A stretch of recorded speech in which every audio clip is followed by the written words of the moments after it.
नमस्कार दोस्तों। हमारी आज की कहानी है ससुराल और मायका। सुहाने को आज चाहकर भी नींद नहीं आ रही थी। बार बार कोशिश करने से भी नहीं। करवटें बदलते बदलते 2 बज गए थे। इसका एहसास शायद अभय को भी हो गया था। क्या हुआ सुहू, तुम्हें नींद क्यों नहीं आ रही? अभय ने पूछा। तुम जॉब पर कल पहली बार तो नहीं जा रही? पिछले कई सालों से इस जॉब में हो, फिर ये घबराहट क्यों? नहीं, कुछ भी नहीं, बस ऐसे ही। सुहानी चाहकर भी कुछ कह नहीं पाई। कैसे बताए अभय को अपने मन में उठने वाली दुविधा के बारे में? असल में सुहानी और अभय की शादी को अभी 15 ही दिन हुए थे। सुहानी की सरकारी नौकरी थी। शादी से पहले तक तो ठीक था, बिंदास जॉब कर रही थी।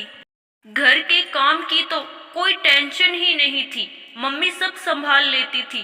पर अब टेंशन यह थी, क्या वो घर और ऑफिस की जिम्मेदारी बखूबी निभा पाएगी? घर में सबको खुश रख पाएगी या नहीं? आज उसकी छुट्टियों का आखिरी दिन था और उसे कल से ऑफिस ज्वाइन करना था। सोचते सोचते जो आंख लगी तो सुबह अलार्म से ही खुली। नया दिन, नई सुबह, नया साल, क्या पता कैसा होगा।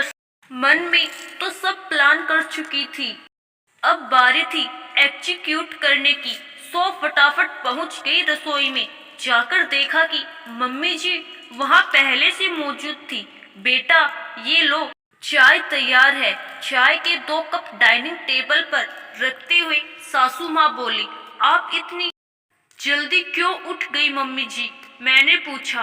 तुम्हारी मदद करने बेटा, तुम अकेले सब कैसे करती? मम्मी जी बोली।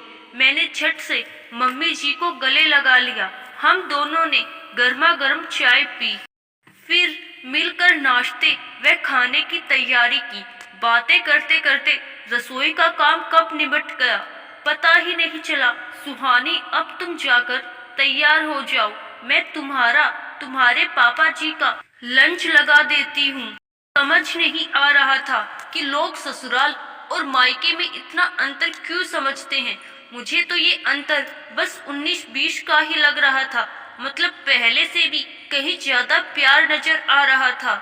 सच में यह नया साल ढेर सारी खुशियां लेकर आया था मेरे जीवन में। आशा करती हूँ दोस्तों आपको हमारी आज की कहानी जरूर पसंद आई होगी। धन्यवाद।